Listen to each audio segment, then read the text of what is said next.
what's going on, Jay? Welcome. I'm looking forward to the conversation today. For those of you who don't know Jay, you should go follow him as well. We'll drop a link to his socials for you to go check out. Jay is CRO at Kerv. Kerv, again, if you know me, I've been talking maybe like obsessively about AI. But Kerv is an AI-powered interactive and active attention technology company, and I'm sure I'll let him give a much better explanation than me. But really, what I love about what they're up to is, the idea of how do you utilize AI, in the marketing and sales process, which I believe is going to truly be the future of, sales and going to be a critical part. So, Jay, really looking forward to the conversation where we're going to talk about creativity and making sales fun, which I love that concept. It's like, why are you doing it? If you don't love it, don't get me wrong, it's stressful, but man, there are a lot easier jobs if you don't love it, like and the other piece is like, if you're just in a box hitting send all every day or asking qualification questions that have no creativity, it's like, man, what are you doing? So, Jay, pumped to have you. Looking forward to the conversation, man. Thanks for having me, Jake. Nothing more than I want to talk about than creative sales and how to leverage AI. So here we are. Let's do it, man. Let me ask you this. I'm going to go off script to start, obviously. Do you feel like sales is losing its creativity or has lost its creativity? That's a good question. That's what I like to do. Just completely go off the question list on number one. That's fine. My sense is that the pandemic and the virtual world has forced sales to become more creative. If it wasn't creative before, it's definitely creative now. And having to do many things virtually or finding ways to keep socially distanced, but still giving opportunities, to learn, to educate, to enforce what you're selling, what you're doing. That has taken a new form after the pandemic. My job in what I do day to day is to help reinforce to my team the tools and how to do that. And a lot of what I think we'll be talking today is really getting to the core. How do we make sales more engaging? How do we make selling more compelling? How do we educate and inform versus sell? In my opinion, the more you sell, the less you sell. So I think we have to be creative in how we approach this world, this new world that we live in. Things will get back to normal in person as they have been, but overall, I really find selling to be an art, not a science. And I'll give you some examples of that through the course of this interview. But yes, we've had to become more creative in the way we sell. Cool. All right. Good. I think that there's elements, yes, and I think other elements where I feel like we've regressed. Meaning, I do feel like there are elements of technology that were meant to unlock creativity, and instead locked people in, specifically around, I'm going to talk like outbound activities, where I see so many organizations have taken a mindset of, it's about getting the activities done versus getting a meeting with a person and getting creative in how you do that. And I will talk about the science of sales, because if you know me, and ironically, last week I posted about my thoughts on the science of sales, and because I strongly believe it's both. I think there's an art to it. But there's certainly, human behavior patterns and just best practices, I think, that are like relatively universal. So I think we can get into some of that too. So let's talk about creativity in sales success. So when you think about your sales org in particular, how do you believe or infuse or, prove, creativity being a part of success in either your sales organization or other sales organizations you've seen? Yeah, well, it starts with hiring the right people to represent your brand, because you can't sell anything without the right people. So I think it goes all the way to the beginning of the interview process and asking questions on how sellers sell, right? How they engage, how they do what they do. So I think it starts with the right people within an organization. Once you have the people, it's about the approach. I use little analogies like ABM, always be memorable.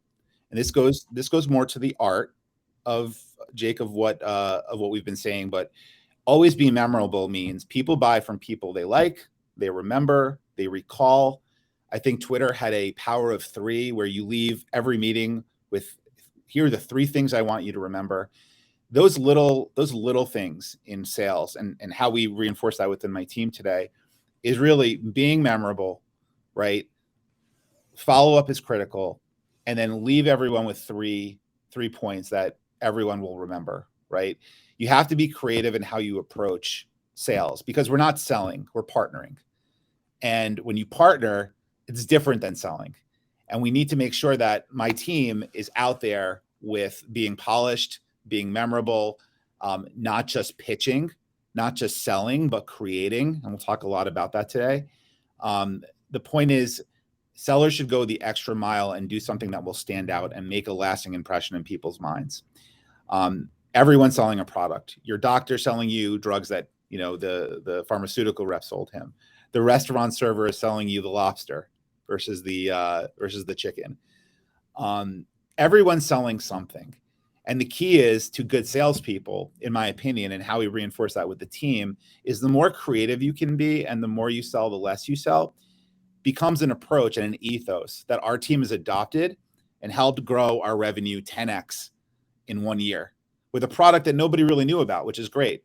So we find that creative selling, and this is why it's my favorite topic, it's because selling should be fun, and creativity is essential in driving sales success, in my opinion.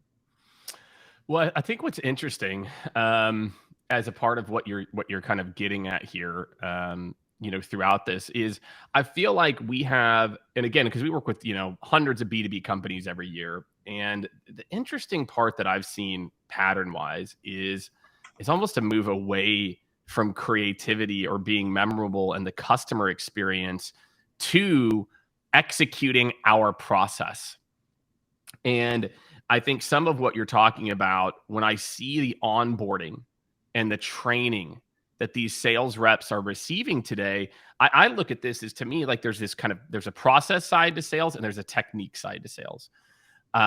What I see more and more about, again, making memorable, and I'm sure whenever you talk to your reps, and we'll maybe get, maybe I'll have you kind of follow up with some examples of being memorable. I see it, man. I see it firsthand.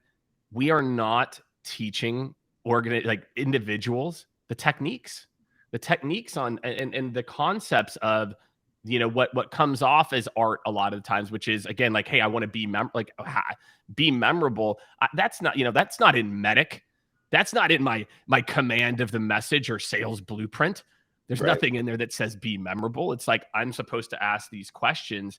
So I guess, how do you balance that? Because there is, I'm sure, you guys have, most organizations follow a sales process of some type, whether it's documented or not. There's a natural flow to every deal. How do you all infuse it throughout the process? And again, like maybe some examples of how you encourage or support your team to think outside the box and come up with, innovative solutions. Yeah, well, I'm a student of the game. Always have been, always will be. Miller Hyman, Band, all the terms I'm sure you're very familiar with. Yeah. I don't get away from technique. I don't lose the sense of value in technique. But I worry, without creativity, technique means less. And when you can merge both worlds, to your point, which is what we do at Kerv, right? We've got rhythm and rigor in our sales process. We've got account blueprints. We've got blue and green sheets. We've got, we're planning for meetings. We're doing all the rhythm and rigor stuff. But the issue is no matter how much work you do, if you can't synthesize what you do to the end customer in a way that they can understand, and listen, we're in media. This isn't rocket science. This is media and ad tech sales, what I do.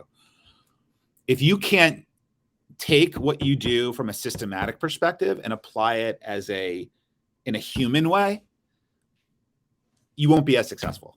And I think we've proven that. I think sellers who can adapt and be resilient, along with their technique training and budget authority, need timing and sales process.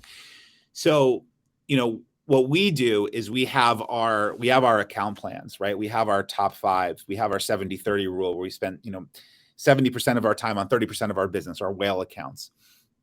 But within those whale accounts, it's important to know, and Miller Hyman had this years ago, I learned this from a great sales leader. There are coaches and there are friends. And friends will always take a meeting with you or a coffee with you. They'll always, they'll say, hey, Jake, I know where the bodies are buried. I know there's a plan coming up. I know there's an opportunity coming up. But friends will always take a meeting with you, but will never move the ball forward internally. There are coaches. Coaches will actually help you move things internally. They're respected. They're trusted. And when we build our account plans, right, not only do we find out who are our champions, but are they really are they coaches or are they friends? And once I know they're a coach, right, I know who they are. I can take my creativity and approach with that coach because I know they'll move my business internally at their company. So it's a nice blend of science and art coming together. Oh, yeah.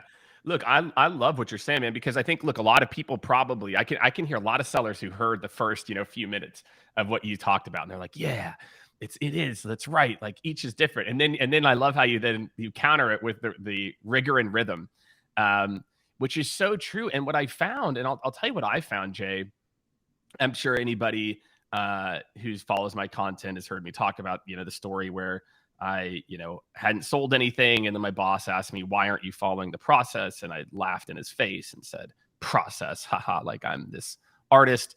And then they taught me the framework. And I'm like, holy crap. The framework was freeing because I wasn't always thinking about what's the next step. Like what's the next question bucket. I was actively listening more. I was hearing what they were saying more. The human brain cannot multitask. Like we suck at it. We suck at it. And we think we're really good at it. And so that's where I think, when I think about creativity, man, because I had, especially like the discovery process, I had my landing. I'm going to go through this part of it, then this part, every single time. Now your answers are going to be slightly different. Sure. And I'm going to use things that you said here later. I'm not going to jump around and ping pong to where it's all crazy. People think I have a conversation and then they miss half of the things they're supposed to cover. What I found is by having some structure in place, holy crap, I could listen better. And then when I got to talking about how we could solve the problem, man, it felt custom because I was listening. I was in the moment. I'm not thinking about what's going to happen next. I'm truly being consultative. And so what I love that you talked about is this idea of having the rhythm and rigor. And for me, and I don't know if this is how it manifested for you, it was as soon as I adopted the rhythm and rigor, it actually allowed me to be more creative. It allowed me more free time and mental energy to think, because I wasn't always thinking about what am I supposed to do next. Yeah. I mean, sports analogy, right? How many hitters take lots of swings and then they go to the plate and they improve their swing because of technique. But it's minor adjustments, right? It's why we have pitching. It's why in baseball they have pitching coaches. And in baseball, they have batting coaches. A major leaguer doesn't need somebody to help them bat, but sometimes they need to tweak something. And I think as leaders, all I'm trying to do all day is to help my people tweak little things, right? Little parts of what they do. And everyone's got strengths and everyone's got weaknesses. It's about helping them grow in the ways they want to grow. Yep. Creative selling, since we're talking about creative selling today, a guac and learn, a hummus and learn, a latke and learn, is much different than just walking into a room and having a conversation. It makes it fun. It makes it airy. If you can blend the rhythm and rigor approach with you like me, I'm likable. You enjoy this meeting with me. We're going to move to a next step. And here's how we're going to do it. The IQ and EQ factor of sales is never more imperative than if you can blend this notion of creative selling with more strategic rhythm and rigor selling. I think it's a perfect blend that every sales team should adopt, because sales is fun, and sales shouldn't be looked at as all I see is no, right? It's about learning from what you do wrong and improving on that, but having fun with your products, having fun with your sell. I don't care what you sell, you can have fun with it. And that's what this industry, where we should go as an industry, I think, or as a field. I think sales should always have an element of how can I make this into something engaging? engagement being a key word. So that's all we do at Kerv. Is we're not going to rest on our laurels and just, manufacture process. We're going to take process and we're going to make it creative, and we're going to continue to build on that. Yeah. I think a lot of organizations, like I said, have went process first because there's a sense of, there's a sense of control, right? And I think we as humans, certain personality types in particular look for that, right? It's like, I know if everyone is marching the exact same way, then the outcome will be slightly more predictable. I think that's certainly part of it. And so let's get into like some tactical here with that in mind. How do you, what are some strategies or initiatives you've implemented to help your team become more creative? Because look, there are certain personality types or just people based on life experiences or old bosses who said, get in your box, to where they've been trained to not think creatively. So how do you foster that on your team? And, how do you build a culture of creativity within this rhythm and rigor? Well, I think it depends on the company, right? No two companies are created equal. So when I came to Kerv, we had a very lean sales team. We had no marketing department, and selling and marketing were kind of one in their own. So I'm not going to lie. The first thing we did is we bought 500 hoodies, really comfy hoodies with our logo on it, and we went out and we just scattered the marketplace, went to our best friends in the business, and we created the brand. And while that's not a technique, right? That's not an approach. That was a way to seed the brand and get our sellers in front of customers. So, I have to admit, I'm not saying tchotchkes work, but I'm saying if you can get people wearing your brand at their desk, it's a huge opportunity to get them inclined into the brand. And then, obviously you sell them on what you're doing. I will say I'm very big on having themes with my team. Last year, the theme was Scrappy-Doo. It was the little, I think it was Scooby's nephew. Yeah, Scooby's like little cousin. Yeah, little pow cousin.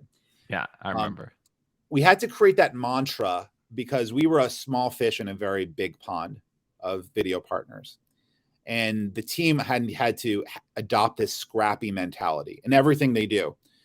Meaning creatively, if we're going to go there, home games versus away games, invite customers to your office, to where you are, instead of going to them. Because when somebody comes to your house, they're making the choice to come into your environment.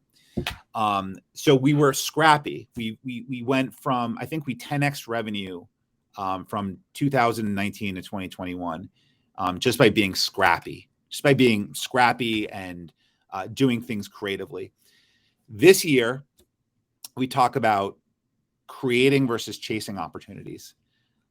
Chasing means you wait for an opportunity, you wait for an RFP, you present, you do all the things, you present, you follow up, you wait. Our motto is creating. It's creating opportunities. It's thinking outside the box by creating a solution that the customer didn't even think of themselves, and then allocating budget for it. So we've done a lot of changing perception creatively. We just got $1 million auto campaign just from a client because we actually presented them an idea versus waiting for them to think about when they had something that they could give to us. And we went in and we brought drinks and we made it fun and we took them through everything. We did a 5 o'clock meeting followed by happy hour. And so we blended kind of what our motto was with how to actually activate on that idea. And it led to $1 million for this quarter. And I'll be honest with you, it's, the economy's had its fits and starts, ups and downs, but the more creative we are, going back to our mantra about creating versus chasing, we see a really large uptick in growth because we're the team that everybody wants to see and wants to hear from, and we don't oversell. I think that's a big issue. So this year we've created a mantra of creating versus chasing. Last few years, it's been more being about scrappy. So I think we're matching the things we're doing are matching our DNA and where we are at that time as a company. And by the way, we might move to a stage where now we're 500 employees, and we need to tweak that message and be creative in new ways. But the creativity we have today is a byproduct of who we are as a company, where we are in our growth cycle. And that just means, the rhythm and rigor plus the creativity really has worked for us. Can you teach it? Can you again, like, I guess what I'm getting at is, you know, you're going to hire people. And again, like you said, it starts in the interviewing process. 100% agree.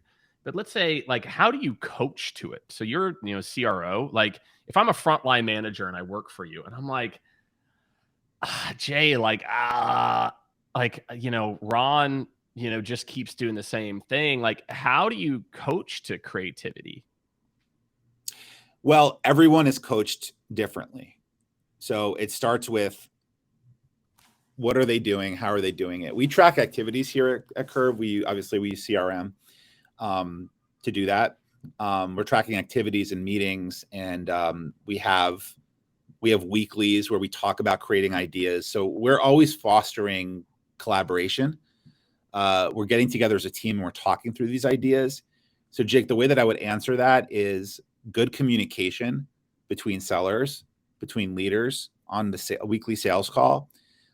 We carve out actually a part of the weekly sales call and we call it Creator of the Week. And in every weekly sales meeting, we have a Creator of the Week slide for not somebody who won a deal, right? Not necessarily the big win. Yeah. Not necessarily the, you know, the massive budget that came in, but how did this person create? It's literally called Creator of the Week.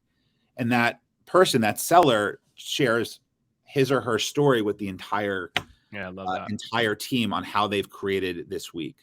So it starts top down. It starts with the mantra. Yeah, visibility. It starts with you, right? It starts with you not stifling it, right? And your leaders not stifling it and making it visible. If I could kind of talk back what I'm hearing.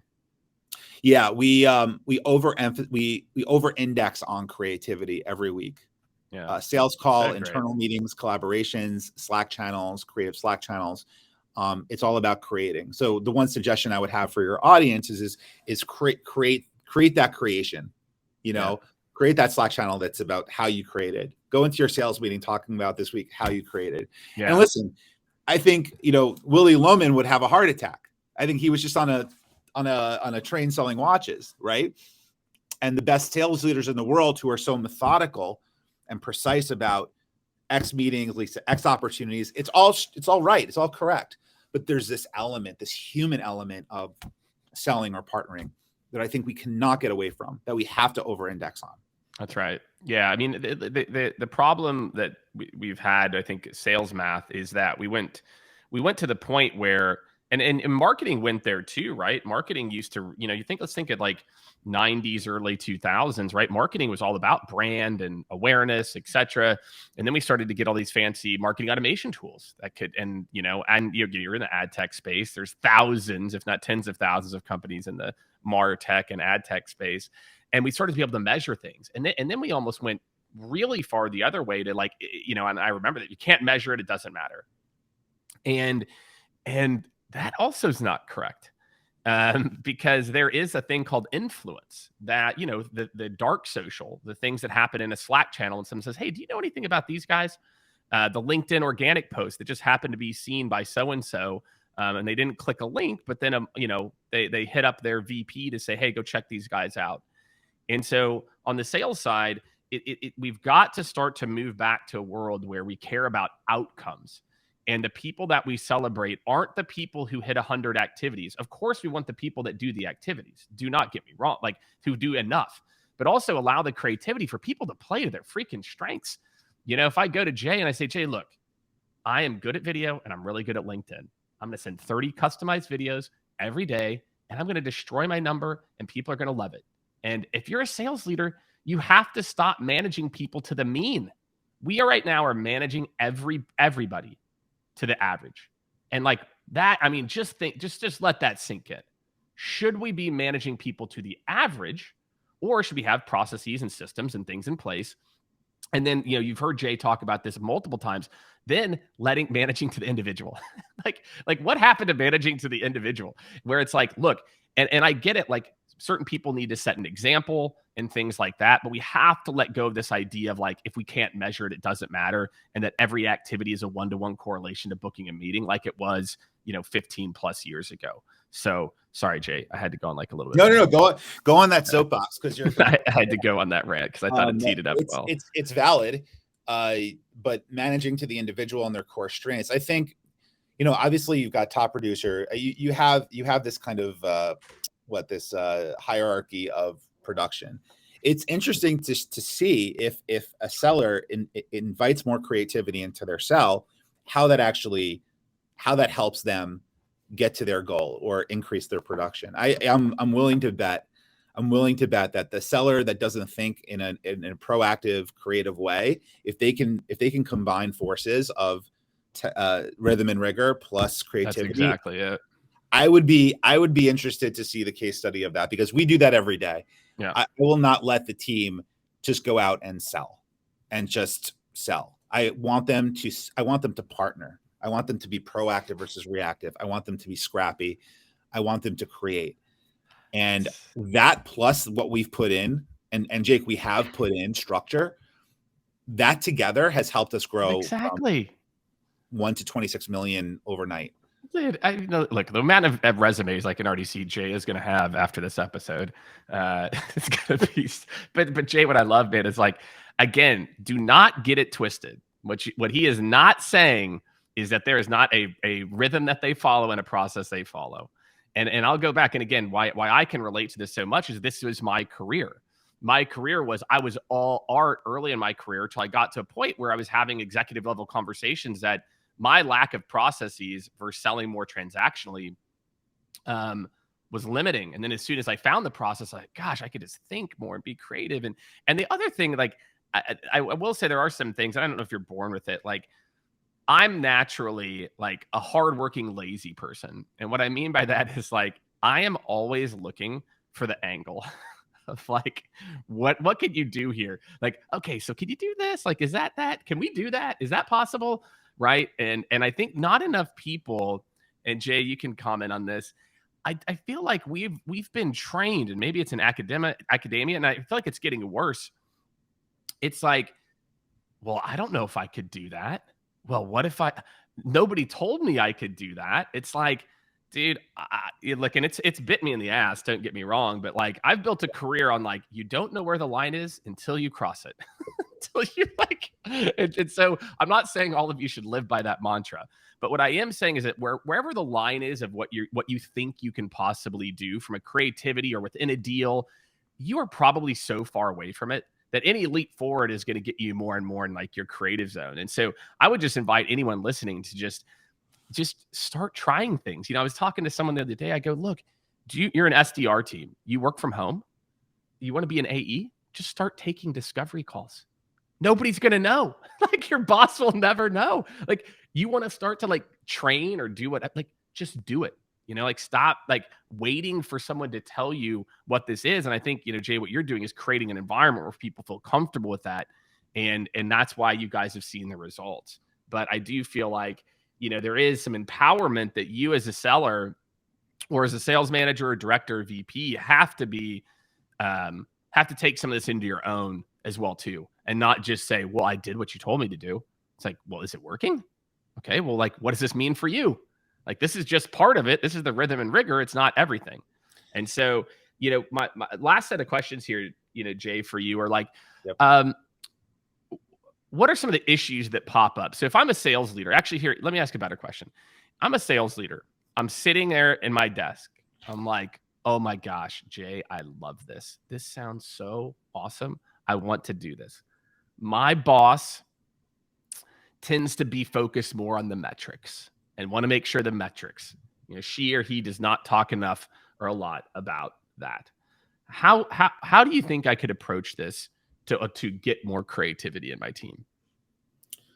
So is the question more about the seller wants to? I'm a frontline manager, and I'm like, I feel like my job, my boss tells me like, I need to like, work focused on the numbers. Jake, sit in the box a little bit. How have you seen, like, what are some like small things maybe that I can test or try to prove the value of creativity? Maybe that's a better way to ask. Well, I think you can ask and say, hey, instead of 5 educational meetings this week, there's the next playoff game, and I want to take this person to the game to talk about X, Y, and Z. And I want that to count as 2 meetings, because I'm going to entertain them. I'm going to get to know them, and I'm going to talk work, and I'm going to come back and I'm going to do a write-up for you. There's some creativity in negotiating yourself a little bit. And, little things like that. I think that was the question. Give me little things that you should do is negotiate. You're negotiating yourself when you're doing this kind of stuff, and you've got to be smart and scrappy in how you do it. And if they're saying you're not hitting your number, you can't just rifle off every excuse. But what you could do is you could create proactive solutions and approaches, right? You could do, we do agency coffee hours, right? That could be 10 meetings in one, because you're talking to 10 different customers in one setting.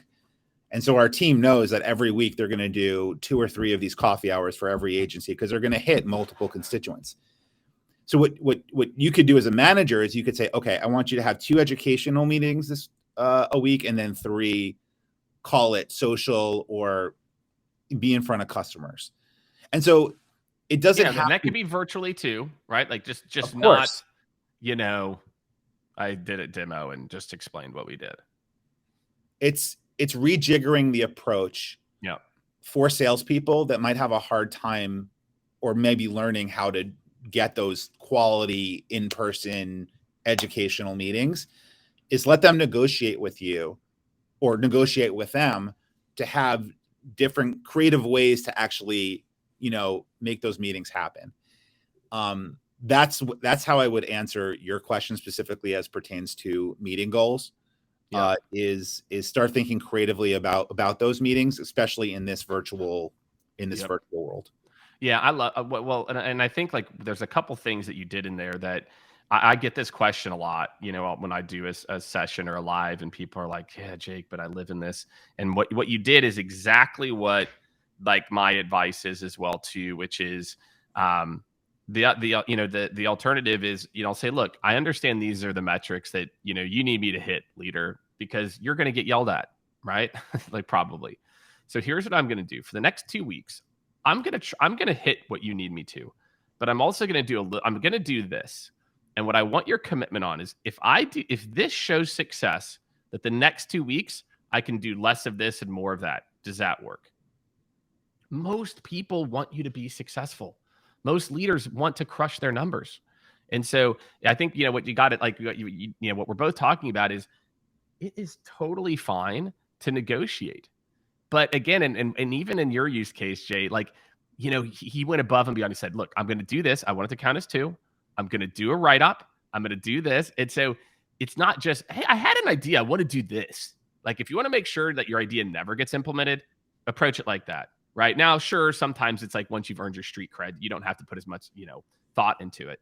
But, again, just the way that you present your ideas can also have an impact on them going live. And so for those of you who want to be more creative, most of your bosses probably want you to, but make sure you do it in a framework in a way that makes it easy for them to say yes.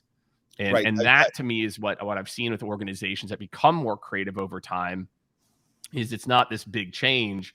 It's small little things that add up and proof cases as a part digestible ways to, on both ends of the equation, managing a team, right? Giving them opportunities to be creative in how they think. And if you're managing up, it's about how to present that to your leadership. We've at Kerv, we've fostered that internally. Exactly. Like so if you don't have that, you got to do what we said. We're built on that DNA. And that's really important, in my opinion, for any thriving sales organization to have that balance. I do. And just because you don't have it out of the gate, don't quit. I think sometimes it's like, there are times when maybe you should quit, but got to keep in mind your leaders are probably pretty, decent human beings. They're probably just doing what they think is the right thing, and so creativity means you're thinking outside the box, right? Or you're coming up with new, twists on things. So, make sure you're packaging it right. Make sure you're bringing them ideas, making it easy to say yes, all those things. So last question, Jay, I'm going to talk about AI. Okay. Mm-hmm. And I truly believe AI is the creativity unlock, meaning, there's so many different ways when you're using Chat GPT to say, help me to understand this a little bit more. If I was at this job title, and this was my scenario, and this is the company, like, help me ideate. Like, a lot of people don't realize that AI, holy crap, can it help you to ideate? Wow, like that to me is one of my favorite use cases. Is like, here's what I'm doing, here's what I'm thinking. What are some other best practices? And so I feel like, my hot take on AI is that AI to me is the ultimate starter. It's an amazing brainstorming partner, for you if you're struggling with any of the things that we're talking about. Well, Jake, I don't know how to have the conversation. It's like my answer used to be Google, YouTube. Oh, you've never done that before? Have you Googled it?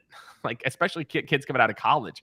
I'm like, why didn't they teach? They should be teaching courses in college. Now it should be like how to use Chat GPT for it, but Yeah. how to Google and YouTube shit. Because it's like, well, I've never done that before. Like, guess what? 1 million people have done it before and put it online.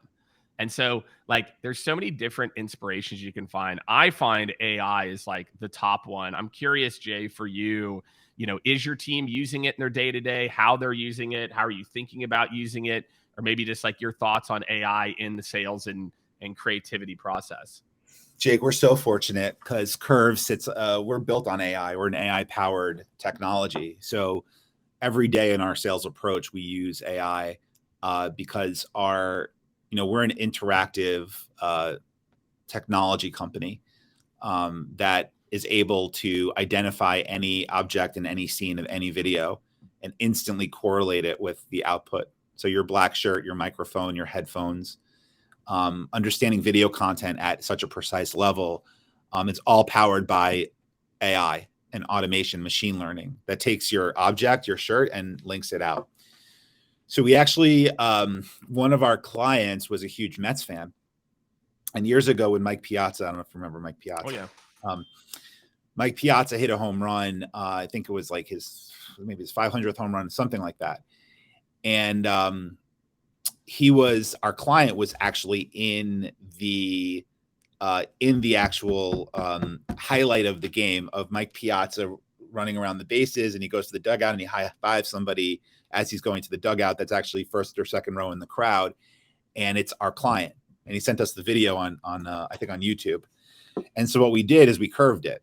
We used our AI and we basically made everything in that video glow. Mike Piazza, our client, and we linked out to his LinkedIn. We linked out to Mike Piazza's stats, but we showed the technology. We used AI to sell our client into our products. So we've got a unique view on AI because AI powers our products, but we were able to use our technology as thought starters, as sales tools, as opportunities to convert. We use AI daily because we're built on it.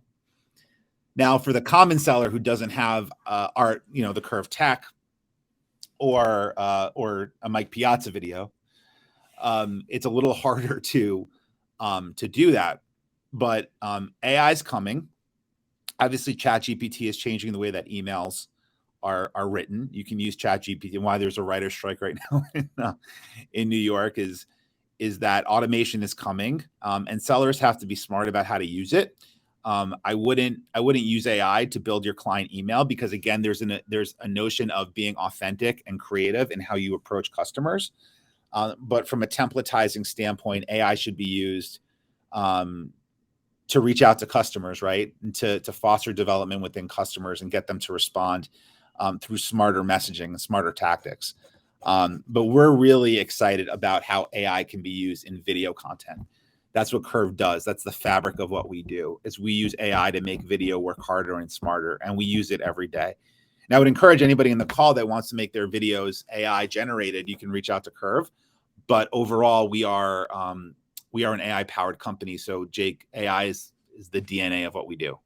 Love it, man. Yeah. And I think, again, there's just so many of these use cases that are going to be coming to the forefront here around text, video, voice, that, what I tell a lot of people, it's like, you have to start to carve out time to understand what's possible.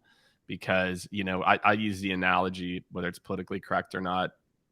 I say, I feel like every couple of days, it's like I just took mushrooms, because like my mind is like every day I'm like, oh, wait, now you can do this. And oh my gosh, actually, that's going to mean that we're able to do this. And that's going to mean, but it all started with me carving out time to start to really think about what's possible here. And again, if you are a seller that's not, an AI product, like research, getting up to speed on industries, getting inspiration around what might be relevant to somebody in that type of role if you've never sold in that sector before. All of those things, it's like a sales ramp time. I can get someone up to speed on an industry in weeks, not 3 months, not a year, like, because there's just so many rabbit holes that person can go down if you're creative in your prompts. 7 years ago, AR, VR, I don't know if you remember this. Everybody thought the future of sales was AR, VR. You would go into a room, maybe wear some goggles and do a sales pitch using VR and AR. Yeah, especially when COVID hit. I think there's part of me where I'm like, that could happen, like that. But yeah, I don't know if it is. The thing is AI's the future. I think how it's used is still TBD. I think as a company who's built on AI, we can use it in our day-to-day pitch process. It's not one of our core, products that we sell, but we're able to use what we have and what we do. And again, it goes down to innovating and creating within your own umbrella of your own company and how you operate. And I think AI is the future. How it's going to be used the most in a sales lens is TBD. The easiest way right now is for ChatGPT to write your email for you. Well, or to just to help you, like, hey, you know what? I don't know a lot about industrial manufacturing. I don't know a lot about this space. I don't know, or I'm what would somebody who's an HR at this size of company, what are the top, what are some things that would be top of mind for them? What do they do in their day to day? Like, which of these could actually prove ROI to a CFO on? I just think there's so many different. Can't you just Google that? I mean, isn't that? But dude, then I gotta, oh my God, no. If I gotta Google that, dude, then I'm gonna get like all these different searches and I gotta go try to find it. No, Googling like that type of knowledge. This is like, I don't know, 20 times faster, 30 times faster. Cause then I just get the answer. Like that's the key. And it doesn't need to be 100% right. 80% is close. Right. 80% is fine. But I think it's the blend between AI and then what you do with it. Correct. Right? Don't have it write the email, but help to think okay. So right now it sounds like for these types of HR roles, employee engagement's really important. Okay. Well, like how, and then you can even ask it. You can say, I sell this product at this company. Here's the solutions page. How would you say that I consult, like, to just, again, especially if you're new, right? If you're new, I'm like, holy crap,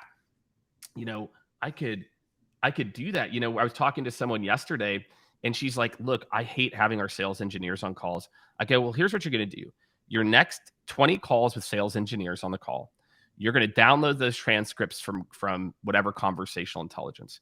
Then you're going to upload each individual one to a chat GPT thread and say, when someone says this is what I need to be able to say. Mm-hmm. And now I can eliminate the sales engineer. Because like, I don't need them to tell me the product stuff. I can just query the product. Oh, they have this thing. Oh, here is how this person said it. There's so many applications here to where we are going to be able to have access to the answers at our fingertips that some people I just don't think are. It's how you use how you use it. It will come down to how you utilize this and how do you engage customers with this power. And hopefully one day there'll be a course in college for that. Yeah. There better be. If college exists, my son's 8. I'm like, he's going into 3rd grade. I'm like, what are they going to teach him? like with everything happening, I'm like, what are they really like? In 2nd grade, they're teaching him cursive. I'm like, you should be teaching him typing. Like we're teaching them that at home. But it's just, there's a whole idea. And that's why I say, look, for me, as someone who's been in the game for 20 years, there's never been a point in my career like right now where I'm like, I need to forget how I thought about information retrieval from my brain and Google and search and start to think about information retrieval differently. And so that's what I'd encourage everyone, to think about. And so we've covered a lot here. Sorry, I'll start going down the AI roadmap here all day long, but awesome. Jay, this is awesome. I think you're going to have a million applicants after this where people are like, shit, if I can start with someone who gets the creativity and the process, like, sign me up. So Jay, awesome conversation, man. I love talking about the combination of both these things. And I think any sales leader listening, you have to start to go back to how you're fostering an environment for people to think. Because let me tell you this, if you're creating an army of people that don't think, that is what AI is really good at. If it's manual templates with AI written emails, where's the human?